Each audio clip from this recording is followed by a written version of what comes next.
하나님의 복된 말씀 신약성경 사도행전을 같이 보시겠습니다. 사도행전 제21장 8절로 14절의 말씀입니다.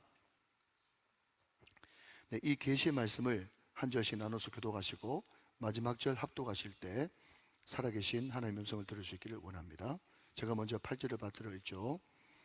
이튿날 떠나 가이사라에 이르러 7 집사 중 하나인 전도자 빌립의 집에 들어가서 머무르니라.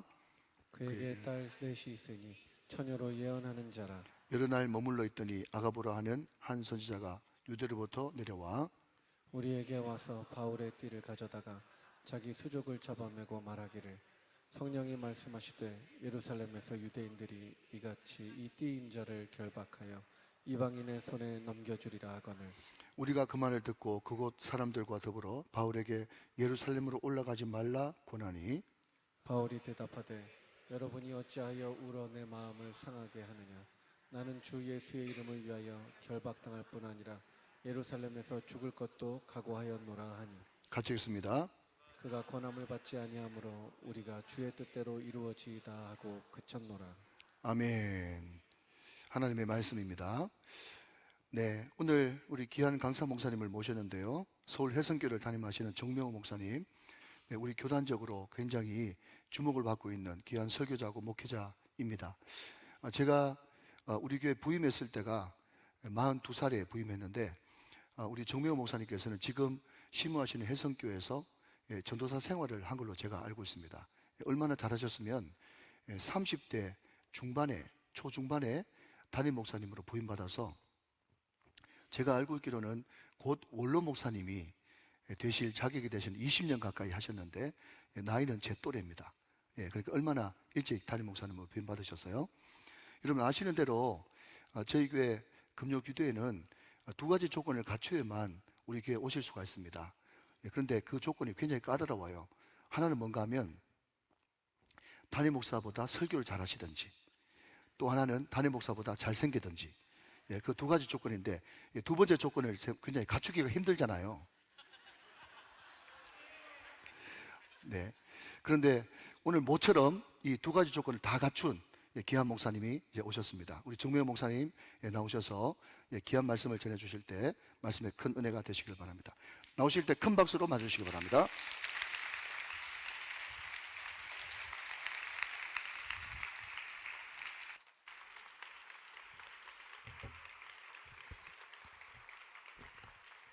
네, 감사합니다. 환대해 주셔서 감사합니다. 기도 먼저 한번 하겠습니다.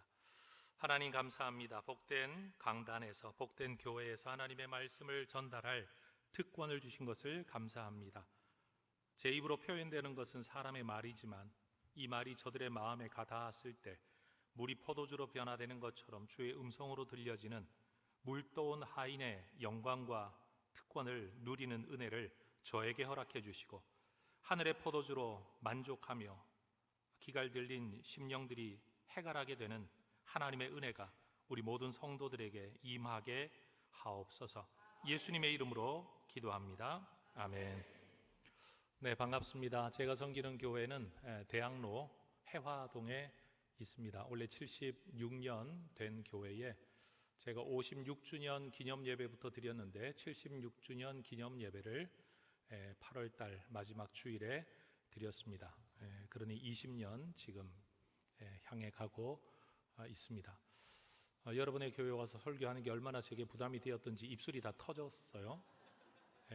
요게 없으면 목사님보다 얼굴이 좀 나을 것 같은데 입 안팎이 다 터져가지고 지금 정상치 못한 모습으로 와서 너무 죄송합니다. 큰 손님들을 이번에 치르시게 되어서 참 영광이기도 하시겠지만 바라보는 제 입장에서는 참 고생이시겠다. 사실 목사님들 모시는 게 보통 어려운 일이 아니거든요. 세상에서 가장 모시기 어려운 손님이 목사님들이래요. 여행사 하시는 분들이 제일 까다로운 분들이 목사님들이래요. 아는 것도 많고 가본 것도 많고 대접도 받아봐가지고 웬만해서는 만족을 못 하시는 분들이라고 그렇게 하소연하시는 이야기를 제가 들은 바가 있습니다. 그래도 주의 천사라 생각하시고 잘 대접하시면 그 모든 상과 은혜가 여러분의 강단, 여러분의 교회, 여러분의 삶에 임하게 될 줄로 믿습니다. 다양한 분들을 만나시게 되겠지만 여러분들께서 잘 섬겨주시기를 그냥 외람되지만 다시 한번 부탁을 드리고, 너무나도 수고스러우시겠지만 하나님이 주신 특별한 기회다. 여러분, 한 교회가 총회를 3번씩 하는 교회는 대한민국에서 거의 없습니다. 제가 알기에 충현교회쯤 되어야 하지, 아마 특별한 교회 하나님께서 여러분에게 은혜를 주시리라 믿습니다. 우리 목사님 식사하면서 잠깐 대화 나누니까 총회할 때마다 땅을 사셨다 그러더라고요. 그래서 야, 이것도 특별한 은혜구나. 우리 교회가 땅을 못 산 이유가 총회를 안 해서 그랬구나. 깊은 깨달음을 하나 얻고 갑니다. 어쨌든 제 평생에 울산에 와서 설교하는 게 처음입니다. 그래서 불러주셔서 너무 감사합니다.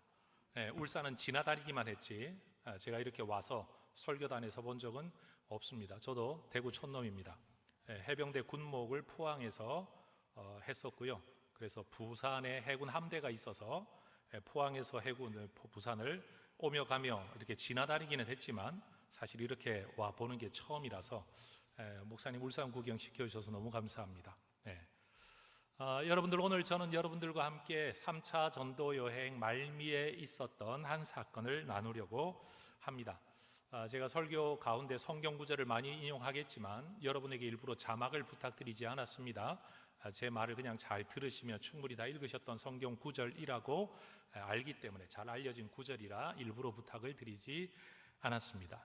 예루살렘으로 향하던 바울 일행이 가이사랴라는 곳에 머무르게 되었을 때 그곳에서 빌립 집사님 집에 머물게 되었습니다. 왜냐하면 전도여행을 마치고 돌아오는 길이 배편으로 돌아오는 길인데 요즘과 같은 직항 노선의 여객선이 아니라 화물선을 타고 움직이다가 보니까 여러분, 항구 도시마다 정박을 해서 내릴 짐 내리고 실을 짐 싣고 내려줄 사람 내리면서 거기서 며칠씩 머물러야만 했던 겁니다. 이제 가이사랴라는 항구 도시에 머무르게 되었을 때 여기서 또 며칠을 머무를 수밖에 없었습니다. 많은 돈을 가지고 하는 전도자가, 여행하는 전도자가 아니었기 때문에 그리스도인 가정의 집에 찾아가서 며칠을 머물게 된 거죠. 근데 놀라운 건 그 집이 누구의 집이냐? 빌립의 집이었습니다.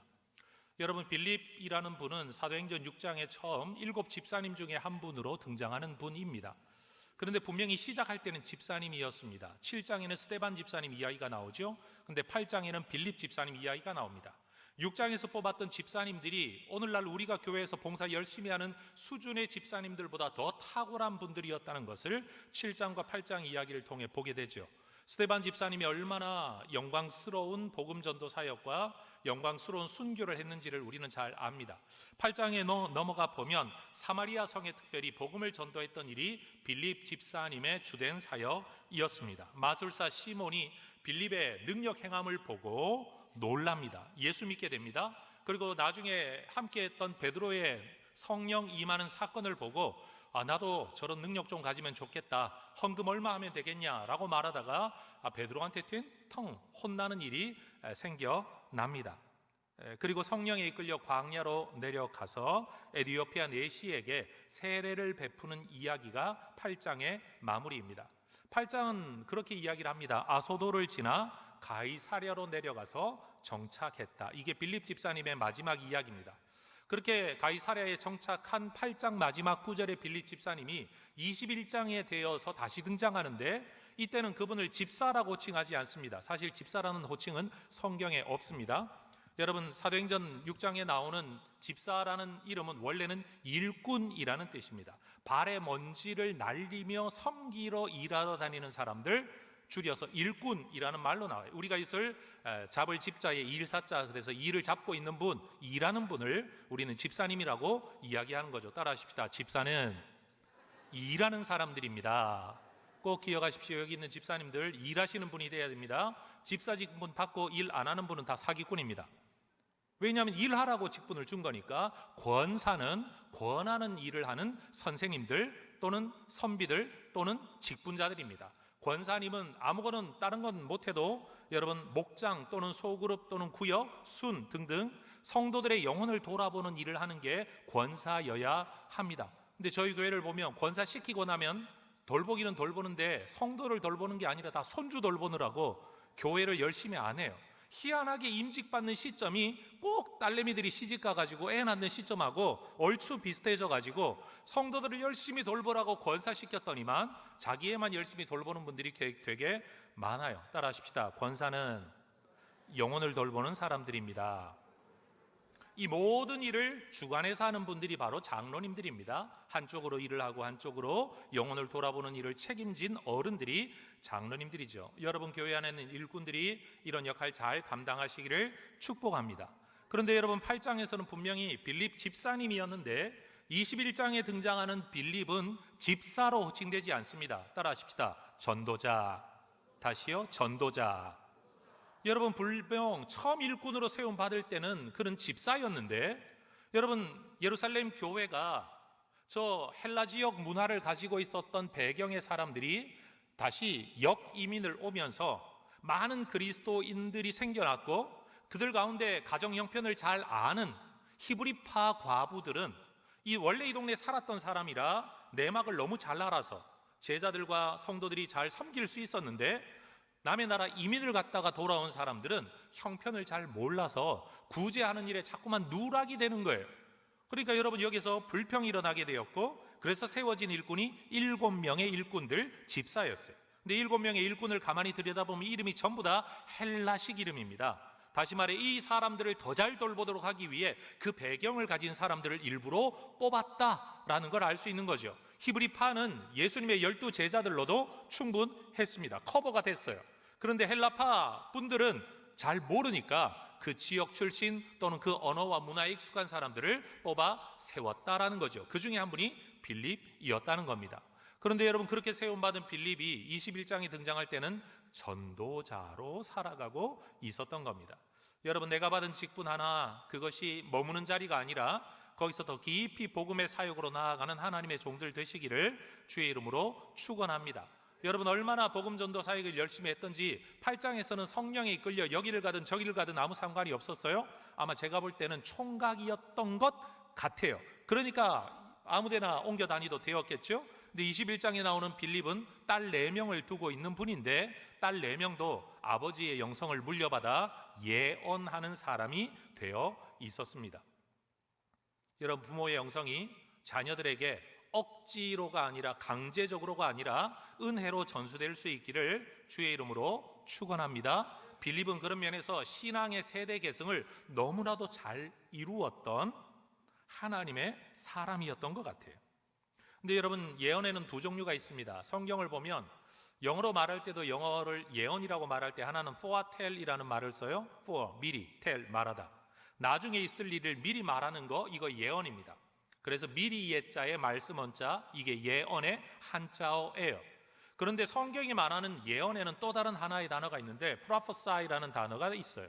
이거 뭔가 하면 나중에 있을 일을 미리 말하는 게 아니라 지금 나를 향한 하나님의 뜻이 무엇인가를 말씀하는 것 이게 예언이에요. 그러니 여러분 예언에는 이 두 가지 종류가 있다라는 거죠. 그래서 성경에도 보면 선지자와 선견자라는 단어가 여러분 서로 바꿔 쓰여지고 있죠. 여러분 미리 말하고 내다보고 말하는 사람도 있지만 지금 너희를 향한 하나님의 뜻이 무엇이다 주로 회개하라 외치고 돌아오라 라고 외쳤던 이 예언은 foretell이 아니에요. 그럼 prophesy라는 단어를 써야 되는 거예요. 지금 너희를 향한 하나님의 뜻이 이것이다. 지금 회개하지 않으면 망한다. 심판의 저주가 임할 거다 라고 나중에 있을 일을 말하기는 하지만 지금 하나님의 뜻을 말하고 있다라는 거예요. 그러니 여러분 우리가 이 세대를 살아가면서 설교가 예언이라는 것을 여러분이 반드시 아셔야 됩니다. 따라하십시다. 설교는 예언입니다. 다시요. 설교는 예언입니다. 왜 설교가 예언이냐면 지금 우리를 향한 하나님의 뜻이 뭔가를 말하는 것이기 때문에 설교는 예언이에요. 2000 몇 년에 무슨 일이 있을 거다 이런 예언 말고 지금 나를 향한 하나님의 뜻이 뭔지 하나님이 무엇을 원하시는지 그것을 믿음으로 받는 아멘으로 받는 여러분 이런 믿음이 있어지기를 축복합니다. 설교가 뭐라고요? 예언이에요. 목회자는 목사는 예언자입니다. 하나님의 말씀을 전달하고 지금 우리를 향한 하나님의 뜻을 선포하는 예언자. 여러분께서 설교 가운데 항상 여러분 내 머릿속의 생각으로 설교를 들을 게 아니라 지금 나를 향한 하나님의 뜻이 무엇인지, 말씀이 무엇인지, 여러분 때로 너무 고수인 분들은요, 내가 무슨 말을 들어도 저분이 지금 무슨 말을 했나 알아듣지 못할 만한 말을 할 때가 있습니다. 학문이 너무 높아도, 인품의 격이 너무 높아도, 삶의 지혜가 너무 높아도 하수들은 잘 못 알아듣는 일이 있을 수 있습니다. 그런데 여러분 오늘날 교회 안에 보면 많은 그리스도인들이 오늘 목사님이 무슨 말씀을 하시는지 나는 모르겠다, 저 설교는 어느 집사가 들어야지, 무슨 권사가 들어야지 라고 말을 하면서 내게 주시는 하나님의 음성으로 못 듣고 있다면 따라하십시다. 내가 하수라서 그렇습니다. 여러분 하나님의 음성이 여러분 귀에 아멘으로 들려질 수 있기를 축복합니다. 하나님은 지금 내게 말씀하고 계신 거예요.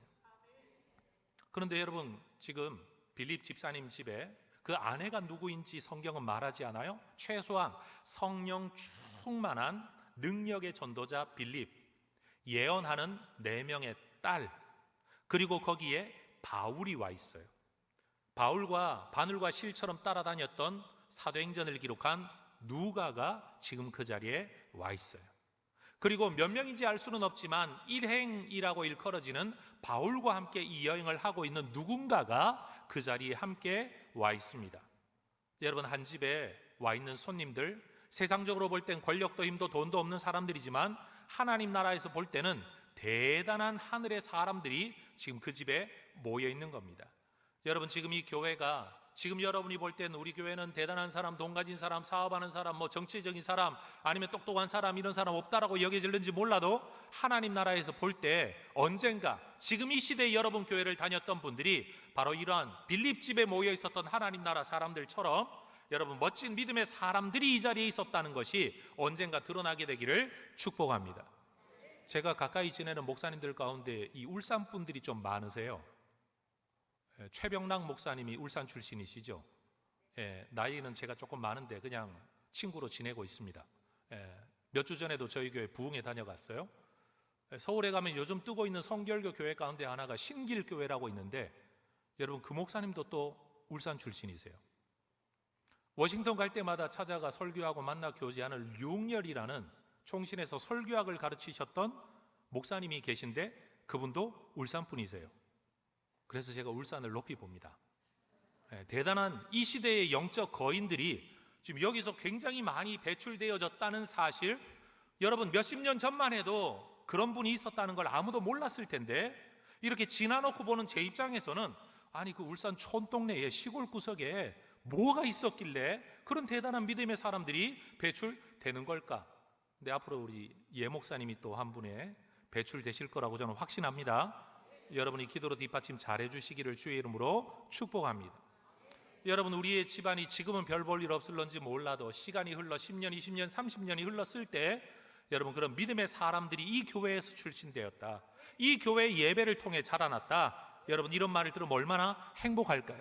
지금 빌립 집사님의 집에 세상 사람들은 눈여겨보지 않지만 하나님의 눈이 그곳에 있는 성령의 사람들이 다 모여 있었는데 여러분 거기에 한 사람이 더 추가됩니다. 누군가 하면 아가보라는 선지자입니다. 아가보라는 사람이 어떤 사람인가? 사도행전 11장에 보니까 천하에 큰 흉년이 들 거다라고 예언, 이때는 포아텔이죠, 미래에 있을 일을 진짜로 말을 했더니만 글라우디오 황제 때에 실제로 그런 흉년이 있었다라고 사도행전 11장 27절과 28절이 말합니다. 여러분 글라우디오 황제는 주 41년부터 54년 동안 로마 황제를 통치했던 황제입니다. 그러니까 그가 통치했던 시간 거기에 여러분 이런 대단한 흉년과 기근이 있었다라는 거죠. 여러분 한 집안의 예언 정도가 아니라, 한 사람에게 대한 예언 정도가 아니라 전 세계적인 영향을 끼치는 예언을 하는 사람이 지금 그 집에 함께하게 된 겁니다. 그런데 놀라운 건 11절에, 오늘 본문 11절에 이 아가보가 갑자기 자리에서 일어나더니만, 여러분 유대인들의 복식 문화가 어떤 건가 하면 우리처럼 윗옷 아래옷 따로 입는 게 아니고 여러분 속옷 하나 입고, 심지어 진짜 히브리 문화에는 속옷도 없었대요. 헬라 문화가 들어가면서 속옷이 생겼대요. 그래서 성경을 읽어보면 마태복음에는 네 겉옷을, 속옷을 달라 하는 자에게 겉옷까지 줘라 라고 말하면서 겉옷을 더 귀한 걸로 삼고요. 여러분 누가복음 이런 데 보면 이방인을 대상으로 쓴 거 보면 너의 겉옷을 달라고 하는 자에게 속옷까지 줘라. 그래서 속옷을 더 대단한 걸로 써요. 그러면 우리가 볼 때 아니 성경이 왜 이렇게 다르게 말하고 있지? 틀린 건가? 짜집기 했나? 라고 말하지만 성경을 기록하는 제자들이 그 시대 문화를 반영하는 거예요. 헬라 문화에서는 겉옷보다 속옷이 중요했어요. 히브리 문화는요, 속옷이 없으니까 겉옷이 전부예요. 예수님이 십자가에 달리실 때 뭐 속옷 입고 달리셨다? 여러분 사실 그렇지 않습니다. 속옷 문화가 없었기 때문에 겉옷을 찢어버리면 바로 알몸이었어요. 가장 수치스러운 처형을 당하신 겁니다. 이게 이방인들에게 편지를 쓸 때는 더 중요한 것, 별것 아닌 겉옷 달라고 하면 더 중요한 속옷도 주고, 유대인에게 편지를 쓸 때는 너는 입지도 않는 속옷 달라고 하면 네가 정말로 중요하게 여기는 겉옷까지도 줘라. 그 의미와 본질을 살려서 제자들이 성경을 그렇게 기록을 한 겁니다. 이해가 되셨죠? 성경 이거 틀린 거 아니야? 잘못된 거 아니야? 죄송하지만 그 무식해서 그런 거예요. 진짜 알고 시대를 알고 상황을 알면 왜 그렇게 기록했는지를 알 수 있게 된 거죠. 그러니 이 사람들은 주로 복식 문화라는 게 포대 자루, 목구멍 자르고 팔 자르고 입은 것처럼 여러분 위로부터 호지 아니한 옷 그냥 하나를 뒤집어 쓰고 그 다음에 끈 하나를 묶으면 이게 유대인들의 옷이었단 말이에요. 남의 집에 들어가면 이 끈은 좀 풀어요. 그래야 몸이 좀 움직일 수 있으니까. 그러고는 밥을 먹을 때도 앉아서 안 먹고 좀 이렇게 기대가지고 먹는 거죠. 여러분 그래야 좀 복장이 편해지니까. 그러면 메고 있던 이 띠를 어딘가 다 이렇게 뭉쳐 놓아야 돼요. 마치 우리나라 사람들이 겨울에 머플러 메고 남의 집에 들어가면 실내에서는 머플러를 좀 풀어놓는 게 예의인 것처럼 이 사람들은 띠를 풀어서 한쪽에 둔 거예요. 근데 아가보가 갑자기 일어나더니만 그 수북한 남자들의 겉옷 띠 가운데 하나를 쥐고 자기의 손발을 묶으면서 예언을 하는 겁니다. 그게 11절에 나오는 이야기죠. 바울의 띠를 가져다가 자기 수족을 잡아매고 말하기를 성령이 말씀하시되 예루살렘에서 유대인들이 이같이 이 띠 임자를 결박하여 이방인의 손에 넘겨주리라 라고 예언을 하는 겁니다. 여러분 아가보가 예언하면 전 지구적인 지중해적인 기근이 임할 정도로 여러분 그 권위가 인정된 대단한 선지자가 지금 이 말을 하니 다른 사람들이 이 말을 새겨들을 수밖에 없는 거예요. 무게감을 느낄 수밖에 없는 거죠. 아가보가 이 말을 하는 그 순간 바울의 동료들이 생각나는 사건이 하나 있었습니다. 그건 뭐냐? 가이사랴에 도착하기 전에 두로라는 항구 도시를 거쳐 가이사랴에 왔는데 두로에서 있었던 일이 갑자기 팍 떠오르는 거예요. 무슨 일이 있었느냐? 몇 절 앞으로만 돌아가 보면 21장 4절에 제자들이 두로에서 7일을 머물렀어요. 아까 말한 것처럼 여러분 배가 짐을 내리고 싣고 그리고 준비해서 다시 출항하는 데까지 7일. 그리고 거기서 제자들 가운데 또 머물렀단 말이에요. 지금 빌립 집사님 집에 머무는 것처럼 거기서도 성도들의 집에 머물렀었는데 그 제자들, 두로에 있는 제자들 성령의 감동으로 바울더러 예루살렘에 들어가지 말라라는 말을 했었던 기억이 나는 거예요. 바울이 그때는 아무런 대꾸도 하지 않아 다른 사람들이 뭐라고 말할 수가 없었어요. 이게 무슨 말인가? 왜 이 사람들은 뜬금없이 이런 말을 하고 있나? 묻고 싶었지만 그냥 알 수 없는 상황이라 말 못하고 지나왔는데 여러분 그러고 지금 가이사랴에 왔는데 이제는 이름 없는 제자들이 아니라 기도 좀 하는 권사님들 정도가 아니라 아가보라고 하는 대단한 선지자가 그냥 예루살렘으로 올라가지 말라 정도가 아니라 이같이 이 띠 임자를 결박해서 이방인들에게 넘겨줄 거다. 누가? 유대인들이 이렇게 이 사람을 붙들어 이방인에게 넘겨줄 거다. 너무나도 구체적인 예언을 하는 거예요. 그러니 이 사람들이 두로에서 그런 이야기 들었죠. 지금 가이사랴에서 아가보를 통해 이야기를 또 들었죠. 그러니까 이제는 나서서 반응하기 시작합니다. 어떻게 해요? 21장 12절에 우리가 그 말을 듣고 그곳 사람들과 더불어 바울에게 말하는 겁니다. 예루살렘으로 올라가지 말라. 아니 바울 선생님, 두로에서도 한두 사람이 아니라 제자들 여러 명이었어요. 성령으로 하나님의 음성을 전하지 않았습니까? 그런데 이제는 아가보가, 저 선지자가 또 똑같이 성령이 내게 직접 말씀하셨다, 이렇게 구체적인 모습까지 말씀하고 있지 않습니까? 혹시 전달할 게 있다면 당신 안 가고 우리가 대신 전달할게요. 해야 할 일이 있다면 지금 아니고 다른 때에도 되지 않겠습니까? 예루살렘으로 안 올라가면 어떨까요? 라고 권하기 시작했다는 거예요. 여러분 따라하십시다. 그곳 사람들과 더불어. 다시요. 그곳 사람들과 더불어. 그곳이 어디죠? 가이사랴. 그럼 그곳에 있는 사람들은 누구일까요? 빌립과 4명의 딸들이 포함된 가이사랴에 있는 성도들과 함께 지금 바울을 뜯어 말리고 있는 겁니다. 여러분 한번 생각해 보십시다. 우리 예 목사님께서 어느 날 갑자기 저기 중국 선교를 가야 되겠다라고 말씀하시고 일정을 막 잡았는데 갑자기 중국에서 이상한 질병, 감염병이 막 돌고 있다라고 하면 여기 있는 장로님들께서 목사님 가셔서 순교하고 오십시오. 우리 장로님들이 그러셔야 됩니까? 아니면 목사님 일정을 좀 바꾸시면 어떨까요? 라고 해야 됩니까? 앞이에요, 뒤에요? 여러분은 목사님 순교시키려고 그러시는 거 아니죠? 상식적인 사람이라면 당연히 어려운 일, 괴로운 일, 누구나 인정할 만한 사람이 하는 말, 특별히 중국 공산당에 속해 있는 누군가가 첩보를 미리 줘서 이번에 이 숨어있는 신학교 가서 강의하시다가는 거기를 덮칠 겁니다 라고 이야기를 한다면 당연히 장소를 옮기든지 다른 때 가든지 라고 권하는 게 마땅한 도리 아니겠습니까?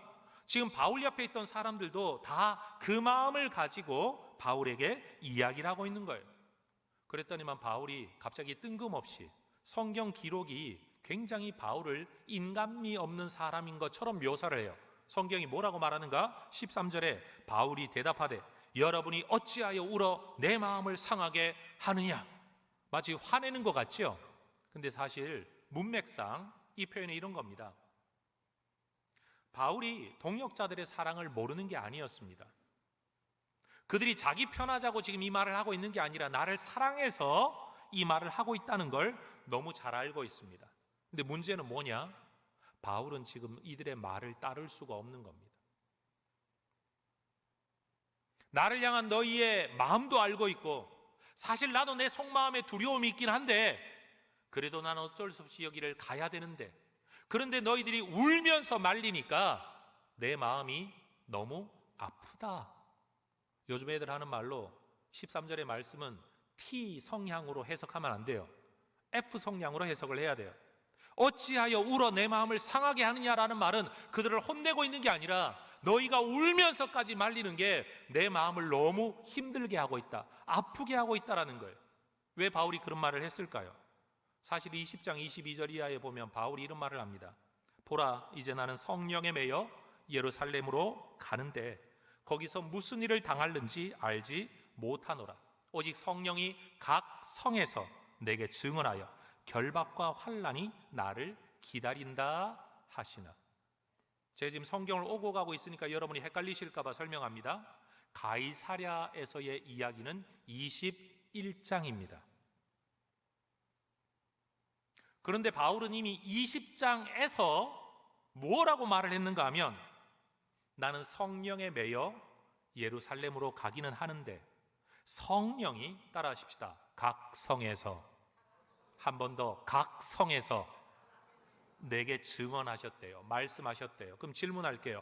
각 성에서 내게 말씀하셨다고 하면 한 번 말씀하신 겁니까? 여러 번 말씀하신 겁니까?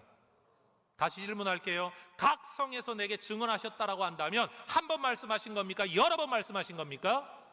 여러 번 말씀하셨어요. 뭐라고요?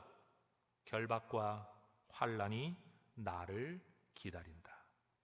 결박과 환난이 너를 기다리고 있다는 말씀을 선교 여행하면서 지나온 도시마다 그가 엎드려 기도할 때마다 성령께서 이미 다 말씀하셨다는 거예요.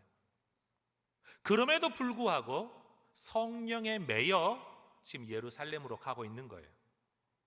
성령이 말씀하시기를 각성에서 결박과 환난이 너를 기다린다라고 말씀하시는 동시에 성령에 매임받아 그 예루살렘으로 가고 있다라는 거죠. 자기 인생의 앞날이 어떠한지를 알면서 바울은 지금 그 길을 가고 있는 겁니다. 자기도 그게 어떤 면에서는 두려웠을 겁니다. 왜요?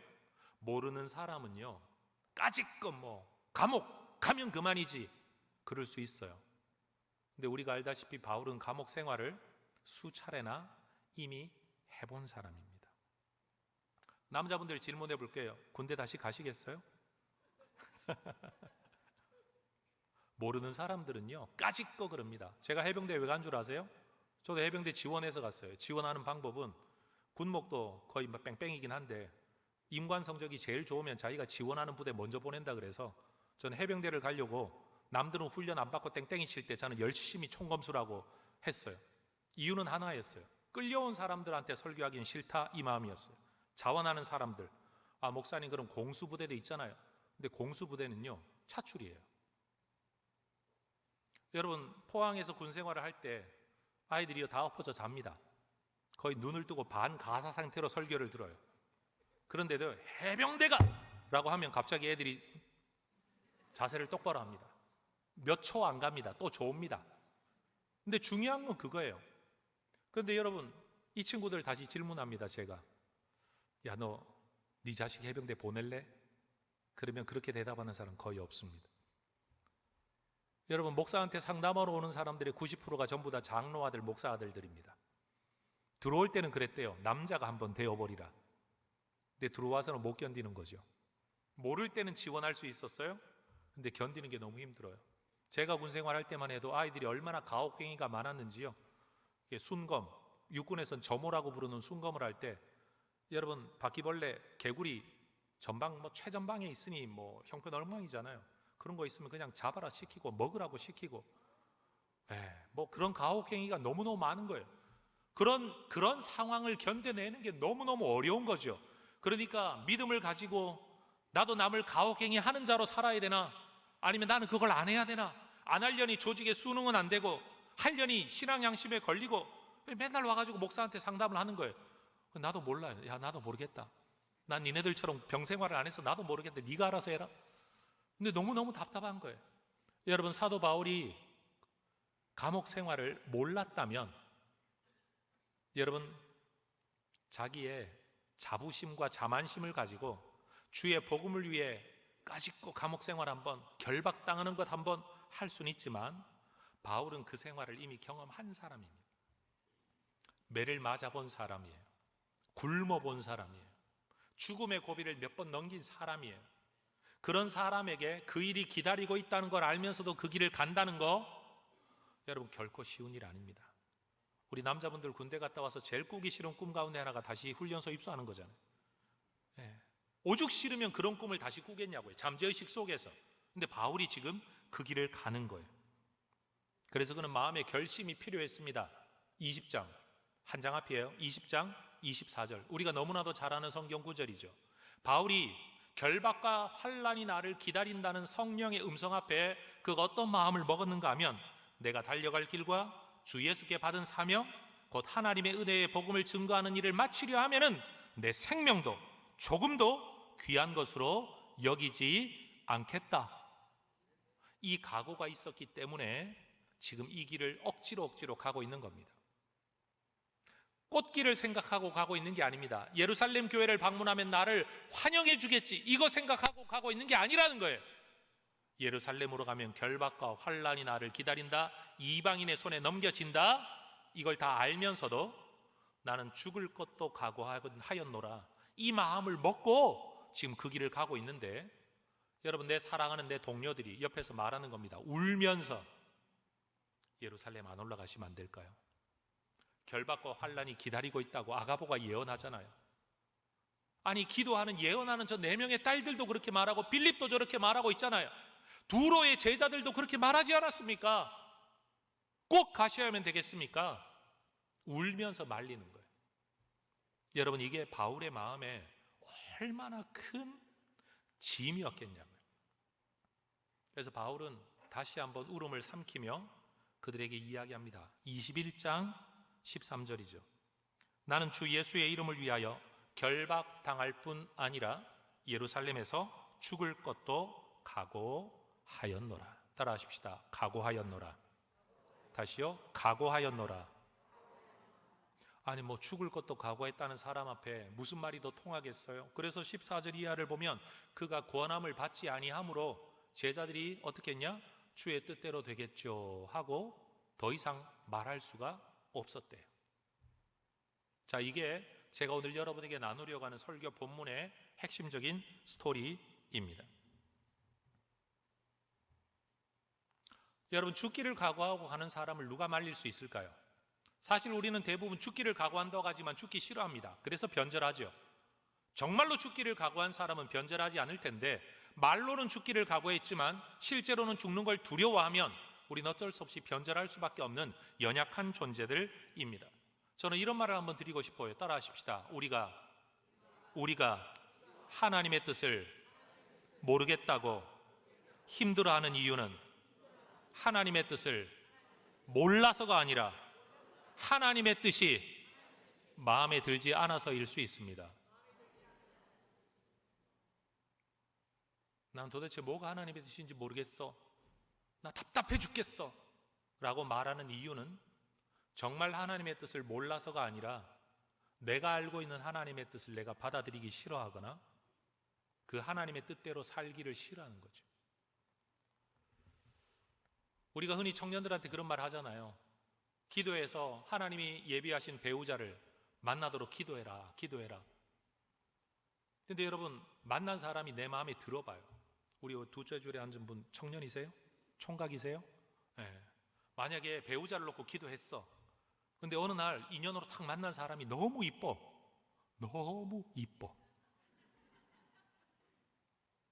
그리고 보는 순간 마음에 들었어. 그러면 이게 정말 하나님의 뜻이 맞습니까? 라고 기도할까요? 안 할까요? 근데 왠지 할 것 같아, 이 친구는. 네.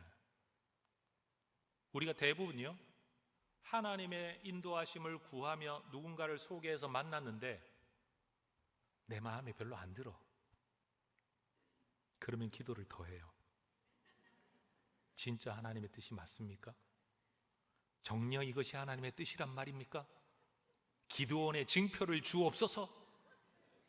근데 만약 마음에 들면요, 곧바로 할렐루야지 뭐. 하나님 주신 응답으로 믿습니다, 받습니다, 이렇게 된다니까요. 우리가 하나님의 뜻을 모르겠다라고 말하는 건 진짜 몰라서일 때도 있기는 하겠지만 사실은 내가 원하는 하나님의 뜻, 그 뜻이 주어지지 않아서일 가능성이 훨씬 더 높아요. 기도 응답이 오지 않았다고요? 어쩌면 이미 와 있는데도 불구하고 내가 거부하고 다른 응답을 기다리고 있는 것일 수도 있어요. 제가 볼 때 제가 그렇더라고요. 여러분, 오늘 설교 제목을 제가 그래서 그렇게 정했어요. 하나님의 응답과 우리의 결단. 사실 우리는 하나님의 응답 여부를 가지고 내 마음으로 결정을 합니다. 응답이냐 아니냐가 하나님에게서 오는 게 아니라 내가 그것을 응답으로 받을 거냐 말 거냐 내가 결정하는 경우가 훨씬 더 많다라는 거예요. 우리는 하나님의 기적을 기다리며 기도합니다. 그리고 하나님이 기적을 일으켜 주시지 않는다고 우리는 다 답답해합니다. 근데 하나님 입장에서 생각해 보면요, 하나님은 우리에게 기적이 아니라 우리의 결심을 먼저 기다리고 계신지도 모릅니다. 왜냐하면 뭘 줘도 결심 못하는 사람에게는 어떤 응답을 해도 못 받아들이니까. 따라하십시다. 영적 결정장애. 오늘날 이런 사람이 너무 많아요. 마음의 심지가 서 있지 않다가 보니까 늘 이익되는 쪽으로만 쫓아다니려고 하다가 보니까 한 길을 못 가요. 자기도 자기 마음을 몰라요. 이건가 저건가 앉아서 계산하면 이게 좋은 것 같으면 이렇게 가고 저게 좋은 것 같으면 저렇게 가고 날마다 갈짓자 인생이에요. 마음의 결심이 분명하면.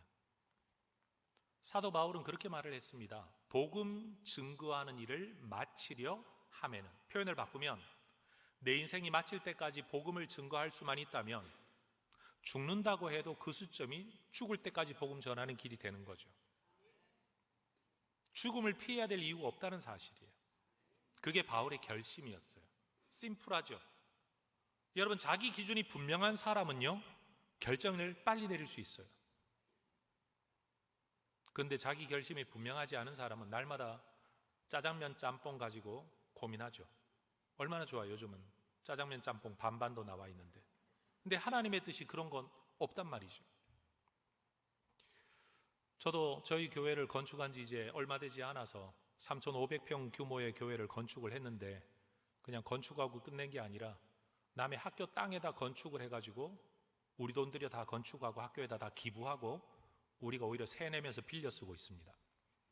우리 권사님들이 미쳤다고 저보고 왜 우리 돈 내서 남의 집 짓냐고 그럽니다. 근데 어쨌든 저희 교회 형편에서는 그것이 최선의 방책이었기 때문에 그 길을 가는데 어느 날 한 성도님께서 저한테 이런 질문을 하셨어요. 장로님이셨어요. 목사님, 이 일이 하나님의 뜻입니까? 라고 물으시더라고요. 머리가 복잡해졌어요. 내가 뭐라고 대답을 해야 될까? 자, 가정해 보십시다. 하나님의 뜻입니다! 라고 대답을 한다면 그러면 하나님의 뜻이니까 무조건 되겠군요 라고 생각을 할 것이고, 하나님의 뜻이 아닙니다 라고 대답한다면 하나님의 뜻도 아닌 일을 목사님 왜 하십니까? 라고 대답을 할 거고. 이해되시죠? 예수님이 주로 받았던 바리새인들의 질문처럼 이쪽으로 대답하든 저쪽으로 대답하든 전부 다 함정이 있는 질문이었어요. 목사님, 이게 하나님의 뜻입니까? 주님이 저에게 지혜를 주셔서 제가 이렇게 대답했습니다. 하나님의 뜻인지는 모르겠지만 지금 우리 교회로서는 이것이 유일한 선택지입니다.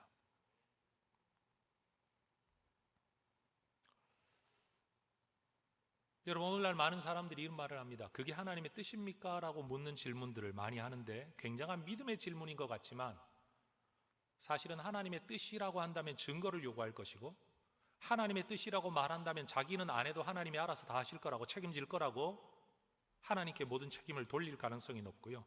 하나님의 뜻이 아니라고 말한다면 교회가 왜 하나님 뜻도 아닌 일을 행해야 되냐? 응답도 안 받은 일을 왜 목사님이 하냐?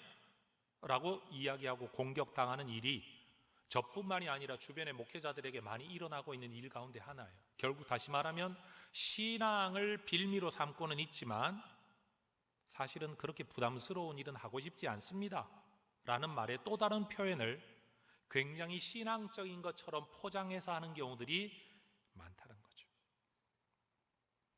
여러분, 인생을 살면서 여러분이 집 사는 거 다 하나님의 뜻입니까? 사고 싶어 사는 거고 필요하면 사는 거죠. 팔고 싶으면 파는 거고요. 물론 기도는 하겠지만 뭐 하나님이 이번에 집을 팔아라우 이런 응답을 받고 집 파는 분 누가 있나요? 대부분 내가 계산하고 내가 평가하고 내가 판단해보고 기도해보고 마음이 어느 정도 끌리는 쪽이 있으면 결정하고 그 길을 갑니다. 하나님의 뜻이냐라고 질문하기 시작하면 애매해져요. 그렇다고 하나님의 뜻이 아니냐라고 말하면 그렇다고 하나님이 나를 가로막아 서시는 것도 아닌 이런 상황을 늘 만나죠. 그래서 우리 늘 헷갈려요. 과연 뭐가 하나님의 뜻일까?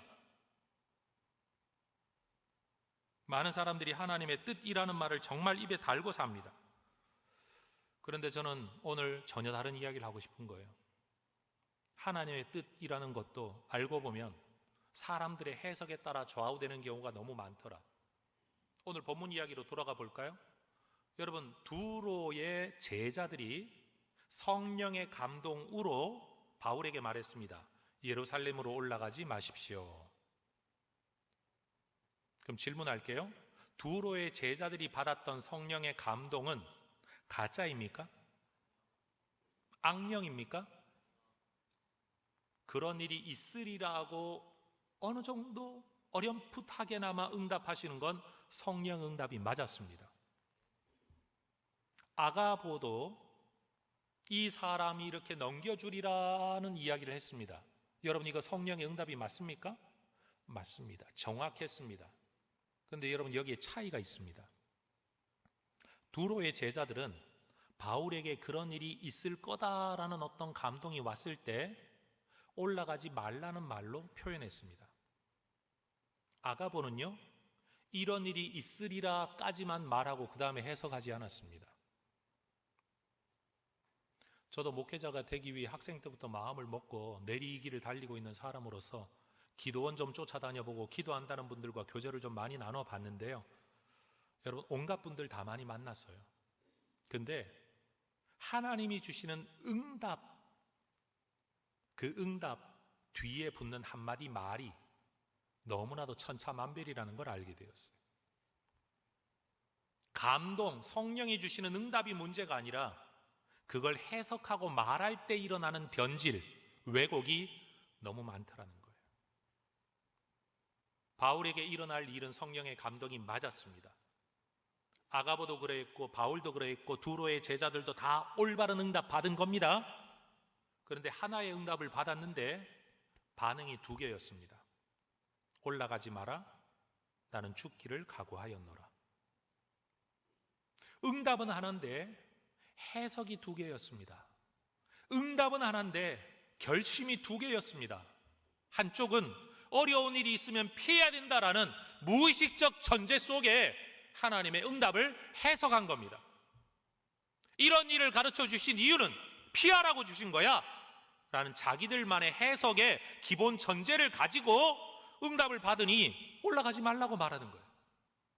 근데 바울은 그런 응답을 여러 성에서 이미 받았지만 나는 죽기를 각오하였다. 성령의 매임을 받아 나는 이 길을 가겠다라고 그런 그 길을 그렇게 가고 있습니다. 하나의 응답의 정반대의 해석입니다. 똑같은 설교 말씀을 듣고도 성도들의 반응이 정말 극단이라는 것을 설교자는 자주 경험합니다. 한 말씀 전했는데 한 자리에서 들었는데 반응이 극단입니다. 왜 그럴까요? 다시 말하건대 어쩌면 지금 우리에게는 하나님의 기적보다도 우리의 결심이 먼저 필요할는지도 모릅니다. 무슨 결심이요? 손해 나는 일은 절대 하지 않겠다. 힘든 일은 절대 하지 않겠다. 왜 굳이 우리가 그런 고생을 해야 되냐? 편하게 지내고 싶다 라는 이 전제를 가지고 있는 사람은 무슨 응답을 주셔도 그 관점에서 해석할 겁니다. 손대지 않고 코 풀 수 있는 길만 하나님의 기적이라고 인정하게 될 겁니다. 그런데 너의 순교의 피가 이 땅의 복음 전파를 위해 필요하다라고 말씀하시는 길이라도 그 길을 가겠다고 결심한 사람만이 그 부르심을 하나님의 응답으로 받을 수 있는 겁니다. 기적이 필요한 게 아니라 결심이 먼저여야 합니다. 그래야 기적이 기적다워지고 응답이 응답다워집니다. 모르면 해석하지 말고 또 꿇어 엎드려 기도해야 됩니다. 하나님, 그럼 나는 뭘 해야 될까요? 그러면 나는 어떻게 해야 될까요? 아마 그랬다면 성령께서 말씀하시겠죠? 바울이 가도록 축복하고 기도 많이 해줘라. 여러분, 이런 표현 제가 문장을 하나 만들어 봤어요. 따라해 보십시다. 요철주의 표지는 가지 말라는 사인이 아닙니다. 요철이 뭔지 아시죠?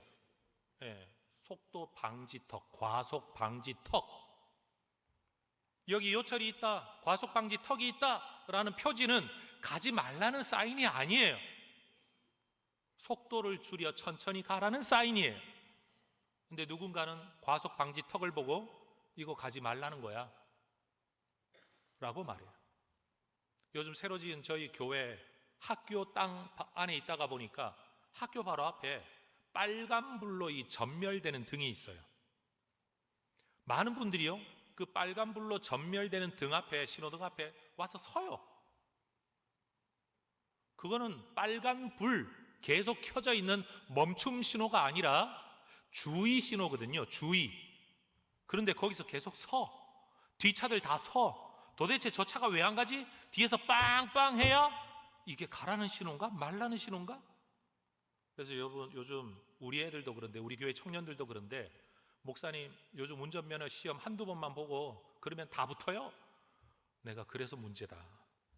제대로 배우고 시험을 봐야 되는데 시험을 통과하는 것만을 목적으로 하다가 보니까 찍어놓고도 통과하면 전부 면허증은 받는데 신호등도 볼 줄 모르는 사람들이 면허증을 따가지고 그러고 운전하고 돌아다니. 여러분, 우리는 대범한 사람들이에요. 지금 운전하고 다닌다는 자체가. 저 안에 지금 살인 무기들이 얼마나 많은지 몰라요. 근데 교회 안에도 하나님의 사인을 분간하지 못하는 사람들이 너무 많아요. 그러고는 하나님의 뜻을 이야기해요. 저는 바울의 삶이 위대했던 이유가 무엇이냐? 기적이나 능력 때문이 아니라 죽기를 각오했던 한 방향의 삶이 그를 위대하게 만들었다고 저는 확신합니다. 무슨 일이든지 따지는 게 많은 사람들이 있습니다. 똑똑하죠? 경우의 수를 다 생각할 줄 안다는 건 머리가 그만큼 좁다는 뜻입니다. 근데 문제는 뭐냐? 그렇게 다 따지고 난 뒤에 결심을 못 한다는 거예요. 그래서 옛날 어른들이 그런 말 하잖아요. 공부 잘하는 똑똑한 아이들은 남이 시키는 일만 하고, 무대뽀 같은 애들이, 공부도 안 하는 애들이 오히려 남한테 일 시키는 일 한다고. 따지는 건 지혜가 맞긴 한데 그 다음 뭘 어떻게 결심할 거냐는 거예요. 교회 안에도 따지는 사람이 많아요. 재직회 가끔씩 하다가 어느 집사님들이, 요즘은 제가 20년째 되니까 그런 일 없는데 초창기에는요, 제가 젊고 어리니까 가르치려고 드는 집사님, 권사님, 장로님들이 얼마나 많은지 감사했어요. 어쨌든 가르치려고 드는 표현이 이런 거예요. 목사님 지금 경제가 얼마나 힘드신지 압니까? 제가 신문 7개씩 읽고 있을 때였어요. 그분은 신문 전혀 안 보는 분이었어요. 경제가 어떤지 아십니까 지금? 그분 말에 의하면 목사는 성도들 형편 어려운 거 전혀 계산하지 않고 지 하고 싶은 대로 일하려고 하는 철 없는 망나니 같은 사람이 되는 거예요. 그 표현을 하는 그 순간 나는 아는데 너 모르지, 모르니까 그따위로 일을 하지. 뉘앙스가 그거잖아요. 성도들이 얼마나 어려운지 아십니까? 근데 사실은 성도들의 어려움 뒤에 숨어있는 하고 싶지 않다라는, 부담지기 싫다라는 자기 말은 쏙 빼죠. 그래서 제일 비겁한 사람이 목사님, 교인들 중에 이렇게 말하는 사람도 있고 저렇게 말하는 사람도 있고 저는 아닌데 그렇게 말하는 사람들이 있습니다. 만약 본인이 그렇게 생각하지 않는다면 그 앞에서 그 사람들 설득했겠죠. 저한테 말도 옮기지 않았겠죠. 말도 안 되는 소리라고 끝냈겠죠. 근데 나한테 말을 옮기는 이유는 그게 자기 생각이기 때문에 그래요. 그래서 제가 저희 교회에서 남의 말 전하는 사람이 있으면 제가 늘 이렇게 대답했습니다. 모시고 오시면 제가 직접 설명해 드리겠습니다. 꼭 모시고 와 주십시오. 단 한 명도 누군가를 모시고 제 앞에 온 적 없습니다. 여러분, 우리 마음속에 있는 내 마음의 중심, 이사야 26장 3절의 말씀을 저는 참 좋아합니다. 제 기질이 그래서 그런지도 모르겠어요. 그래서 목사님하고 잘 통해요. 주께서 심지가 견고한 사람을 평강하고 평강하도록 지키신다. 삶의 평강은 어디에서 오느냐? 심지가 견고함에서 옵니다. 어떻게 해야 되는지 모르겠다. 왜 모른지 아세요? 심지가 견고하지 않아서 그래요. 중심이 불분명해서 그래요. 살아가야 될 방향성이 불분명해서 그래요. 저는 19살 때부터 서울에서 대구를 오르내리며 개척교회 담임 전도사를 했습니다. 19살짜리가. 여러분, 사역을 하면서 정말 많이 겪었던 게 바로 이겁니다. 사람들이 얼마나 비겁한가. 그때 이후로 지금까지 저는 단 한 번도 이력서 쓰고 교회를 가본 적이 없습니다. 꼭 이래야 된다, 저 이걸 주장하는 건 아닙니다. 그냥 제가 마음에 결심을 한 겁니다. 하나님, 내가 교회를 옮겨야 되겠다는 성령의 감동 또는 마음의 소원이 있어 기도를 할 때 누구든지 나를 가장 먼저 부르는 교회가 있으면 무조건 가겠습니다. 사례고 위치고 사이즈고 따지지 않고 가겠습니다. 근데 놀랍죠? 그럴 때 부르는 교회는 꼭 개척교회예요. 작은 교회예요. 사례를 못 주니까 사람을 그렇게 부르지, 여러분, 좋은 조건 가지고 있는 교회는 사람을 선보고 뽑지 그냥 부르지 않아요. 내가 그걸 몰랐어.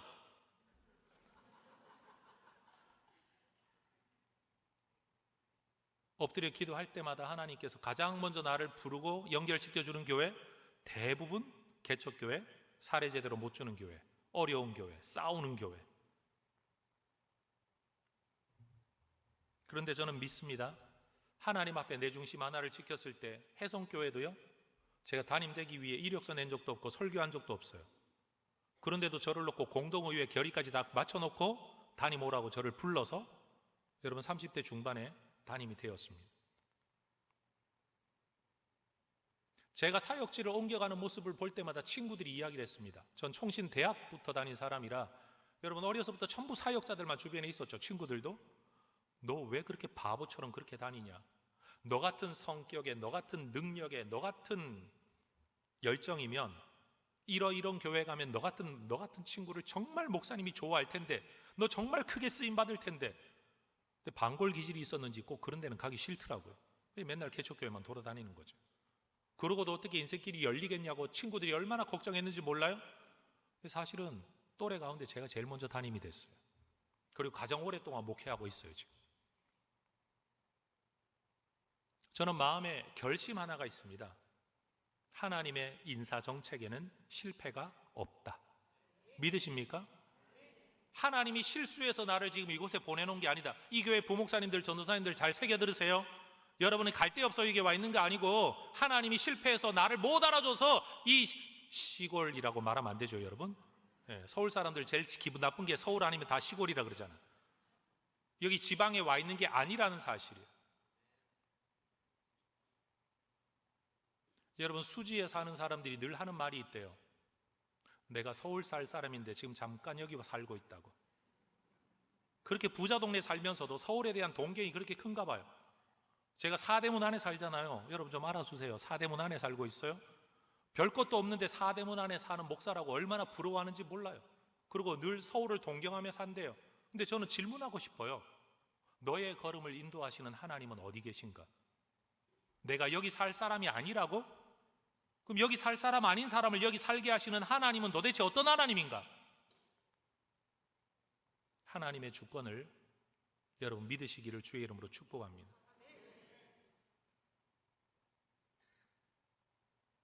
기적은 각오와 결심 뒤에 따라옵니다.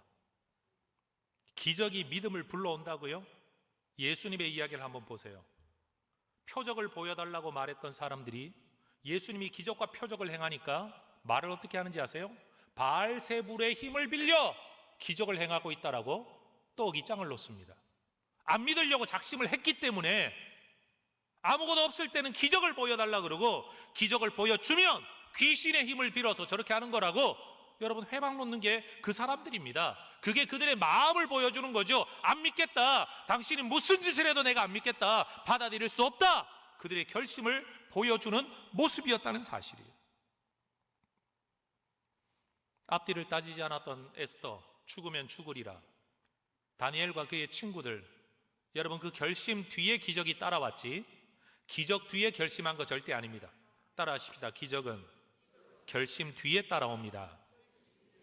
여러분 지금 오늘 이 밤에 하나님 기적을 보여주시면 내가 결심하겠습니다. 기적을 보여주시면 순종하겠습니다. 여러분 이렇게 기도하는 분들 분명히 계실 텐데, 여러분 제 이야기를 잘 세게 한번 들어서 따라 한번 해보십시오. 여러분이 어떤 일이 있든지 하나님의 영광을 바라보고 교회 유익을 바라보고 복음 전파를 바라보고 하나님 기뻐하실 일을 바라보고 먼저 결심하면 그 다음 하나님이 기적을 보여주실 줄로 믿습니다. 기적보다 결심이 먼저여야 합니다. 히브리서 11장에 믿음의 사람들이 이야기가 많이 나오는데요, 믿음의 명예의 전당이라고 일컬어지는 히브리서 11장에 이 사람이 기적을 행했기 때문에 믿음의 사람이라고 기록된 사람 한 사람도 없습니다. 38절에 나타난 표현, 세상이 감당치 못할 사람들이라는 표현이 나오죠. 이 말은 세상에 있는 그 무엇으로도 저들의 마음을 움직일 수 없었던 사람들, 이게 본래 의미입니다. 세상이 감당치 못한다는 건 세상을 이겼다 이런 뜻이 아니라 세상이 가지고 있는 그 무엇으로도 저들의 마음을 움직이지 못했다는 겁니다. 그게 섹스가 되었든 명예가 되었든 돈이 되었든 출세와 영향력, 권력이 되었든 그 무엇으로도 그들의 마음을 움직일 수 없었다. 그래서 거기에 이름이 올라 있는 겁니다. 기적을 행했다, 능력을 행했다, 교회를 지었다, 대단한 일을 행했다, 그래서 올라 있는 게 아니란 말이죠. 다시 말하면 히브리서 11장에 기록된 사람들은 어떤 사람들인가? 믿음의 결심이 굳건했던 사람들이라는 거예요. 능력을 가진 사람이 아니라, 업적을 가진 사람이 아니라 믿음의 결심이 굳건했던 사람들이라는 거예요. 총회에서 일을 하면서도 저는 미래자립교회 목사님들을 돕는 일을 처음부터 시작했고 지금껏 애를 많이 쓰고 있습니다. 근데 제 평생에 가장 어려운 일이 남 돕는 일인 것 같아요. 남 돕는 일이 가장 많은 오해를 받고 가장 마음 상하는 일이 많아요. 한 번 줄 땐 감사합니다인데 두 번째 안 주면 왜 안 주냐고 욕을 하는 게 너무 어려운 일이에요. 마음이 얼마나 상한지 몰라요. 네, 한번 생각해 보십시다. 하나님이 나를 부르셨고 하나님이 나를 세우셨다라는 걸 인정해야 한다면 누군가가 하나님을 위해 복음을 위해 나를 보내주시는 어디든지 주의 뜻으로 알고 기쁨으로 섬기겠습니다라고 기도한 사람이라면 저 시골의 미래자립교회 사람들은 점점 연령이 고령층 되어지고 젊은 사람들은 다 빠져나가는 동네에서 영혼들을 붙들고 씨름할 때 결심이 확고한 분이라면 마지못해 할까요? 기쁨으로 해야 될까요? 남의 말이라 쉽게 하시지만 쉽지 않습니다. 거기서 일어난 그 결심 하나에 뒤따라오는 수많은 문제들, 인간적인 실패감, 아내에 대한 미안함, 자식들에게 대한 미안함, 뭐 하나 나는 제대로 하는 게 없고 불러주는 사람도 없는 나는 정말 별 볼 일 없는 사람이라는 낭패감, 결심 하나 뒤에 따르는 대가가 얼마나 큰 것인지 모릅니다. 그런데 여러분, 내 결심이 분명히 하나님 앞에 서 있고 주의 부르심을 전적으로 신뢰하는 분이라면 그나마 견딜 수 있을 겁니다. 그런데 여전히 하나님의 주권과 전적인 인도하심을 못 믿는 분이라면 하나님이 지금 사람을 잘못 보셨다고, 내가 여기서 있을 사람 아니라고, 세상에 대하여 억울함, 나를 알아주지 않는 세상에 대한 억울함들이 쌓여 가겠죠. 이 병에 깊이 병들어 있는 목회자들이 참 많습니다. 반면 서울 도심에서 대형 교회를 목회하는 목사님들에게도 병이 있습니다. 하나님이 나를 부르셔서 은혜로 맡긴 자리보다는 내가 남보다 나아서라는 은연중의 생각들이 우리를 사로잡게 되면 사실 그분들도 병든 분들이죠. 어디에서든지 인간의 죄성은 작동됩니다. 서울 도심에는 죄성이 크고 시골 촌동네에서는 죄성이 작은 게 절대 아니라는 겁니다. 여기 앉아있는 여러분들에게도 저는 동일한 이야기를 하고 싶습니다. 무슨 결심을 하셨길래, 나도 모르는 무슨 마음의 전제를 지금 가지고 있길래 하나님 앞에 나와 감사, 찬양, 기뻐함이 아니라 불평, 원망, 억울함, 낭패감으로 여러분의 마음이 채워져 있는 걸까요? 어느 목사님께서 가정에 재난을 당하시고 난 뒤에 몸에 질병이죠. 유명한 목사님이세요. 왜 하나님 나입니까? 라고 기도하셨대요. 그분의 글에 그렇게 쓰여 있어요. 어느 날 하나님이 새벽에 말씀하시기를, 왜 너는 안 되는데? 다른 사람은 번결로도 되고 너 왜 너는 안 되는데? 그렇게 말씀하시더래요. 우리는 은연중에 예수 잘 믿고 믿음 생활 잘하면 나는 무조건 꽃길을 걸어야 될 거라고 생각을 합니다. 바울 주변에 있었던 사람들처럼요. 어려운 길은 가는 게 아니에요. 위험한 길은 가는 게 아니에요. 그건 하나님의 뜻이 아닐 거예요. 하나님이 이렇게 일러주시는 이유는 피하라고 주시는 거죠. 당연히 올라가시면 안 된다니까요. 근데 바울은 거기에서 말합니다. 나는 죽을 것도 각오하였노라. 제가 설교자로 살면서 한 번의 트라우마를 극복하게 된 일이 있었습니다. 어려서부터 설교자로 살다가 보니까 설교할 기회가 많았죠. 다양한 대상들에게 다양한 장소에서 설교를 하면 꼭 잘하고 싶었죠. 사실 여러분들도 제가 지금 설교 잘하기를 원하시죠. 근데 여러분보다 제 마음이 더 커요.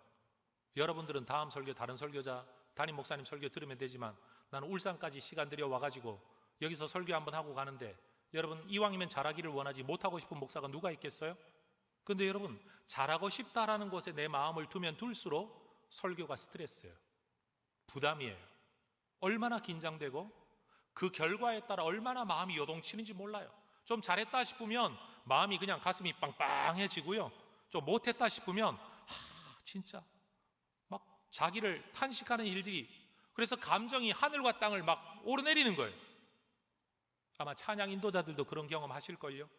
교회 사역하시는 분들, 장로님들 기도하시는 거 다 그런 경험 다 하실걸요. 야, 오늘은 좀 잘 됐어. 마치 어쩌다가 뒷발로 공 찼는데 축구에 골 들어가면 그거 기뻐하듯이 죽으라고 뛰는데 골 안 들어가는 날도 있잖아요. 여러분, 그러니 날마다 감정이 요동칠 수밖에 없죠. 경기할 때마다.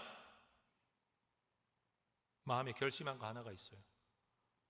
나도 잘하고 싶고 성도들도 잘하기를 원하는데 그렇다고 내가 갑자기 잘해지진 않아요.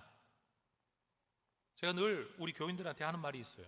하나님께서 설교를 정말 잘하기를 원하는 설교자를 세우기를 원하셨다면 모세를 지금껏 안 죽이고 전국 전 세계를 순회하며 설교를 시킨다면 어떤 성도가 그 설교를 안 듣겠냐? 아니, 모세? 그것도 한 사람이라 안 되면 예배, 주일 낮 예배 시간마다 예배 시작 중 땡땡땡 치면 갑자기 목사님이 자, 이제 가브리엘 천사께서 내려오셔서 말씀을 전하시겠습니다. 목사님, 저 옆에 앉아 있고 천사가 위에서 이렇게 쫙 내려오면 누가 졸고 앉아 있겠냐고. 그런데 하나님은 그 방법을 쓰지 않으셨어요. 전도라는 미련한 방법을 통해 이 복음 전하기를 원하시는 게 하나님의 뜻이었어요. 사도 바울도 말 못하는 사람이라는 말 들었잖아요. 모세도 말 못하는 사람이었잖아요. 그런데도 하나님 그들을 통해 일하셨어요. 제 마음에 깨달은 것, 나는 잘하고 싶은 거 당연한 마음이지, 성도들도 잘하는 설교 듣고 싶은 거 당연한 마음이지, 근데 하나님은 잘하고 못하고 그런 거 따지지 않으셔.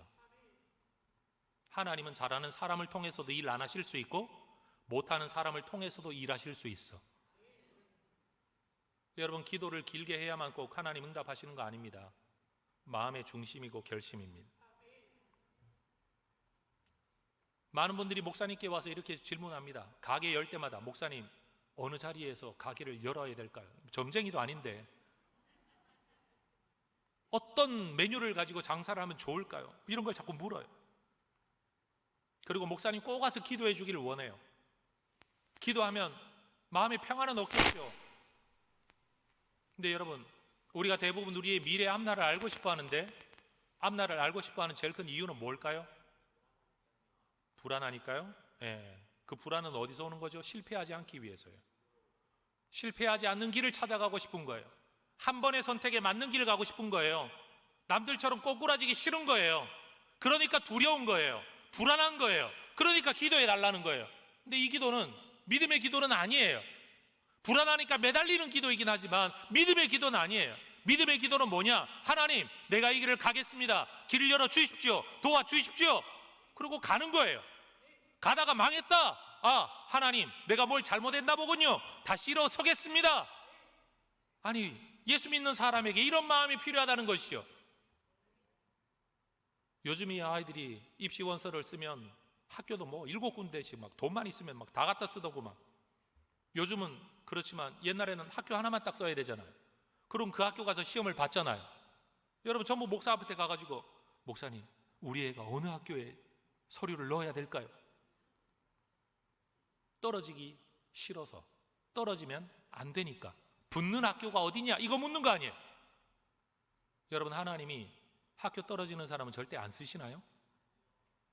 인생 살아보면 그거 그때는 이해가 되지만 살다 보면 그거 별거 아니라는 걸 다 압니다. 군대 가기 전에 우리의 자녀들 걱정 엄청 많죠? 갔다 오고 나면 아무것도 아닌데 말이에요. 저는 다시 한번 여러분에게 말씀드리고 싶습니다. 여러분, 기적이 일어나서 믿음이 생기는 게 아니에요. 성경 말씀에 근거한 믿음의 결단이 확고하면요, 인생길이 열립니다. 결심이 확고한 사람에게 인생길이 열립니다. 왜 열리느냐고요? 실패해도 그 길 갈 거니까요. 다시 일어설 거니까요. 끝까지 갈 거니까요. 열릴 수밖에 없죠. 고생하기 싫어하고 남 눈에 보이기에 좀 흉한 것, 여러분, 그 길 가기 싫어하는 사람은 언제나 두려움에 떨 수밖에 없습니다. 군대에서 가장 두려워하는 게 뭐냐? 전쟁 공포증입니다. 그래서 목사들을 데리고 다니는 거예요. 총도 안 주면서. 사격 훈련은 열심히 시켜놓고 전쟁 나면 총 안 준대요. 성령 들고 나가래요. 정신병자들 아니에요, 그 사람들? 그러고는 죽어나가는 사람들 총 들고 나가 잘 쏘고 잘 싸우도록 날마다 기도해 주는 게 군목들의 일이에요. 여러분, 전쟁 상황에서 앞에서 날아오는 총알보다 뒤에서 날아오는 총알에 죽은 사람 숫자가 많다는 거 아십니까? 전 세계 전쟁 통계가 그렇습니다. 그 두려움 속에서 조준 사격이요? 여러분, 전쟁 상황에서 누가 조준 사격을 합니까? 손만 내놓고 당기기만 해도 다행이죠. 총자로 붙들고 덜덜 떨다 죽어가는 사람이 얼마나 많은데요. 거기에서 남다른 모습을 가진 사람은 죽어도 하늘의 뜻, 살아도 하늘의 뜻, 이 믿음을 가진 사람입니다. 이 울산 시내를 들썩이게 만들 수 있는 교회는 숫자가 많은 교회 아닙니다. 제가 하나님 앞에 늘 했던 기도가 있습니다. 하나님, 나는 하나님 나라 민방위 부대의 지휘관 되고 싶지 않습니다. 나는 하나님 나라 특수부대의 지휘관이 되고 싶습니다. 근데 기도를 잘해야 돼. 뭐 아멘 하지 마세요. 남의 교회 숫자 적다고 여러분 아멘 하시면 안 되지. 이왕이면 숫자도 많고 군기도 세야 되는데 내가 기도를 잘못해서 날마다 예비군이나 민방위 부대는 싫습니다. 그런 숫자 다 필요 없습니다. 하나님 나라의 특수부대, 힘 있는 부대. 그랬더니만 교인이 안 늘어요.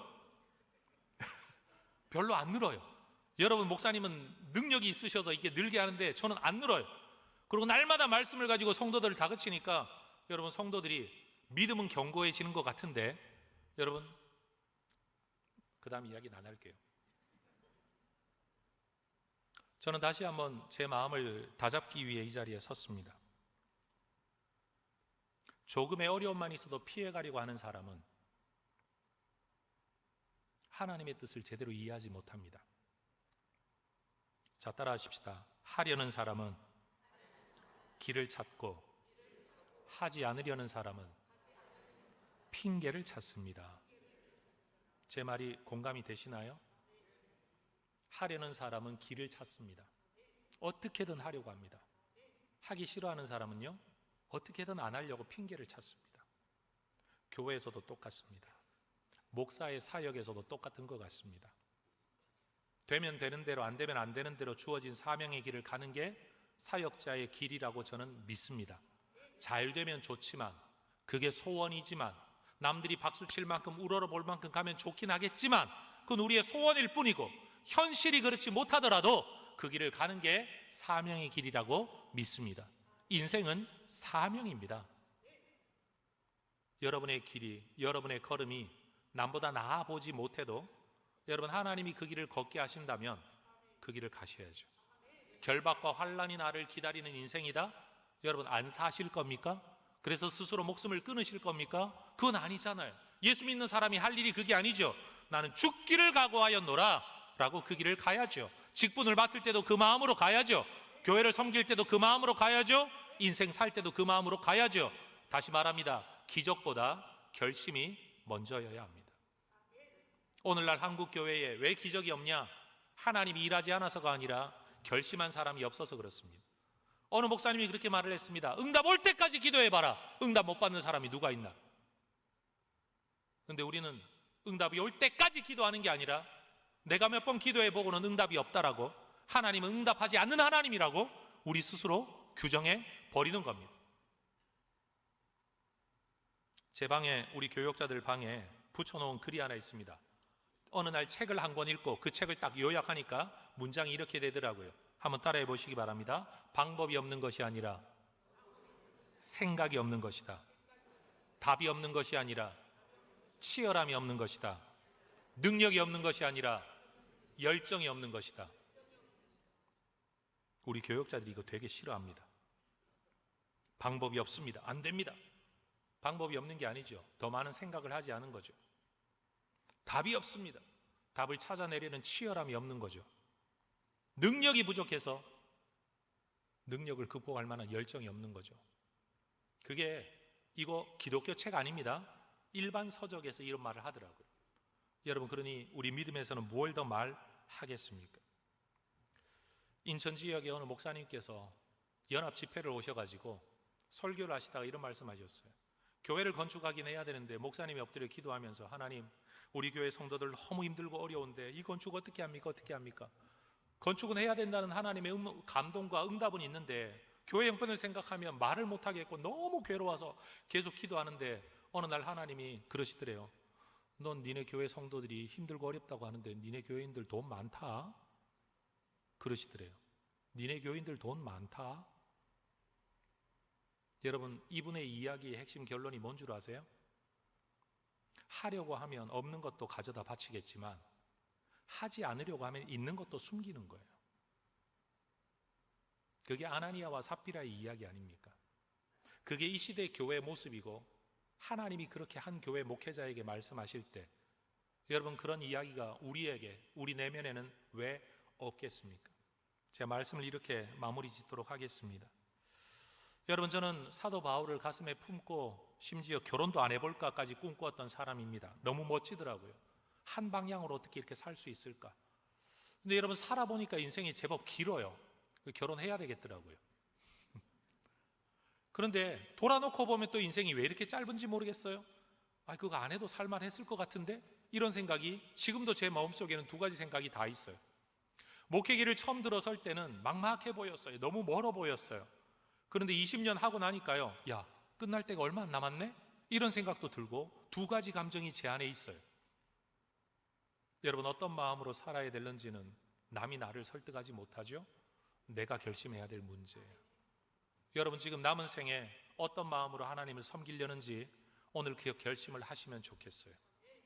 그냥 어려운 거는 무조건 피하겠다, 쉽게 가는 길을 찾겠다, 그래서 기도할 때마다 하나님 응답 주세요, 하나님 길 열어주세요, 하나님의 뜻이 뭡니까 묻는데 날마다 그 뜻이 마음에 들지 않아서 다른 길 좋은 길 편한 길 안 하는 길, 그런 길만 쫓아다니는 사람으로 살 건지, 아니면 그냥 부닥치는 대로 하나님이 나를 인도하셨어, 하나님이 나한테 맡기신 거야, 하나님의 주권 없이 내게 아무 일도 일어나지 않지, 내가 하나님 기뻐하신다면 해보는 거지 뭐. 하나님은 나를 성공하라고 부르신 게 아니야, 성실하라고 부르셨지 성공하라고 나를 부르신 게 아니야. 여러분, 그 믿음 하나 가지고 내 삶에 맞설 수 있는 진짜 믿음의 사람의 용기가 있기를 주의 이름으로 축원합니다. 세상 사람들이 종교를 찾는 이유는 실패하지 않기 위해서입니다. 고생하지 않기 위해서입니다. 성공하기 위해서입니다. 그러나 여러분, 우리가 믿는 하나님은 실패 또는 성공 이것으로 우리를 말하지 않고, 여러분, 수고한 사람은 수고한 대로 하늘의 상급을 주시는 분, 여러분, 성공하게 하시면 성공하는 대로 이 땅에 기쁨을 주시는 하나님이신 줄로 믿습니다. 그러니 여러분, 하나님의 뜻 운운하지 말고 하나님 기뻐하시는 마음의 중심, 결심, 심지가 견고한 마음의 결단이 여러분에게 있어지기를 축복합니다. 만약 그 마음을 품고 인생을 살아간다면 하나님께서 여러분의 길 거기서 여실 겁니다. 결박과 환난이 너를 기다린다. 사람들은 피하기를 원했습니다. 이 이야기의 결론이 뭡니까? 그 결박과 환난을 통해 바울은 만날 수 없었던 로마의 황제 앞에 서서 재판을 받으며 복음을 이야기할 수 있었습니다. 요철은 가지 말라는 사인이 아니라 주위에서 가라, 각오하고 가라, 어려울 거다, 힘들 거다, 그러나 그 길에도 내가 너와 함께하고 있다. 이게 우연히 생긴 일이 아니다, 어쩌다 보니 생긴 일이 아니다, 내가 너한테 미리 말하는 이유는 내가 이것을 정했기 때문이다, 이 일을 통해 이룰 일이 있기 때문이다, 내 계획이 있기 때문이다. 그러니 두려워하지 마라, 걱정하지 마라, 받아들여라, 맞서라, 그 길을 가라. 이게 하나님의 뜻이라는 거예요. 성령이 우리에게 증언하시는 오늘의 예언을 여러분이 아멘으로 받고 오늘 주님 앞에 마음의 결심을 하고 부르짖어 담임 목사님과 함께 기도한다면, 제가 장담컨대 분명 이 자리에 있었던 이 설교를 들은 몇 분들 가운데는 분명 결심 이후에 열리는 하나님의 기적의 은혜를 경험하게 될 줄로 믿습니다. 제가 혜성교회를 목회하면서 만약에 걱정하고 염려하고 이것저것 계산만 하고 앉아 있었다면 이 자리에까지 오지를 못했을 겁니다. 저는 혜성교회에 부임할 때 제가 섬겼던 담임 목사님께서 절대 그 교회 가지 마라, 가면 쫓겨난다. 이 교회 노회 친구 목사님들 대여섯 명한테 전화를 해봤는데 그 정도 나이를 가진 젊은 목사가 오면 100% 쫓겨난다. 앞에 목사님도 쫓겨났다. 못 견딘다, 안 된다 전부 다 안 된다고 하니까 목사님께서도 가지 마라, 여기 일해라. 나랑 더 일하자. 아직 젊다. 근데 제가 어떻게 말씀드렸는가 하면, 목사님 제가 가서 쫓겨나겠습니다. 대신 쫓겨나면 다시 받아주십시오. 제가 그랬어요. 쫓겨나면 나를 욕하겠습니까? 교회를 욕하지. 누군가가 쫓겨나야 될 역할을 해야 된다면 내가 악역을 하겠습니다. 두세 명 쫓겨나고 정신 차려 새로운 목사님을 모시게 된다면 나는 성공하는 목회자가 아니라 쫓겨나는 목사가 되겠습니다. 그 각오를 하고 교회를 부임을 했습니다. 근데 여러분, 쫓겨나려고 각오하고 덤볐더니만 20년을 살고 있네요. 제가 쫓겨나지 않으려고 했다고 한다면 장담 못합니다. 하나님의 뜻이냐고 묻는 사람들 앞에서 내가 하나님의 뜻을 말할 수는 없지만 지금 우리 교회로서 할 수 있는 최선의 선택은 이것입니다. 나는 지도자로서 이 일을 해야만 하겠다는 결심을 세웠습니다. 도와주십시오. 함께 하십시다. 여러분, 3,500평 건축이 서울시 땅 안에서 절대 싸지는 않았겠죠? 물론 빛 가운데로 행하면 가능합니다. 우리는 말씀의 빛 가운데도 행해야 되지만 여러분, 은행의 빛 가운데 행하니까 안 될 일이 되더라고요. 지금도 뒤처리하느라 힘겹습니다. 근데 우리 성도들 중에 누구도 염려하지 않습니다. 왜냐하면 하나님의 돌파를 경험한 걸 보았으니까요. 결심하고 기도하고 매달리면 열리는 걸 보았으니까요. 여러분, 가만히 앉아서 편한 길 찾는 하나님의 뜻 운운하지 말고 죽으면 죽으리라는 결심으로 하나님 앞에 인생을 맞서겠다라고 도와달라고 울부짖어 기도하는 오늘 이 밤 되시기를 주의 이름으로 축원합니다.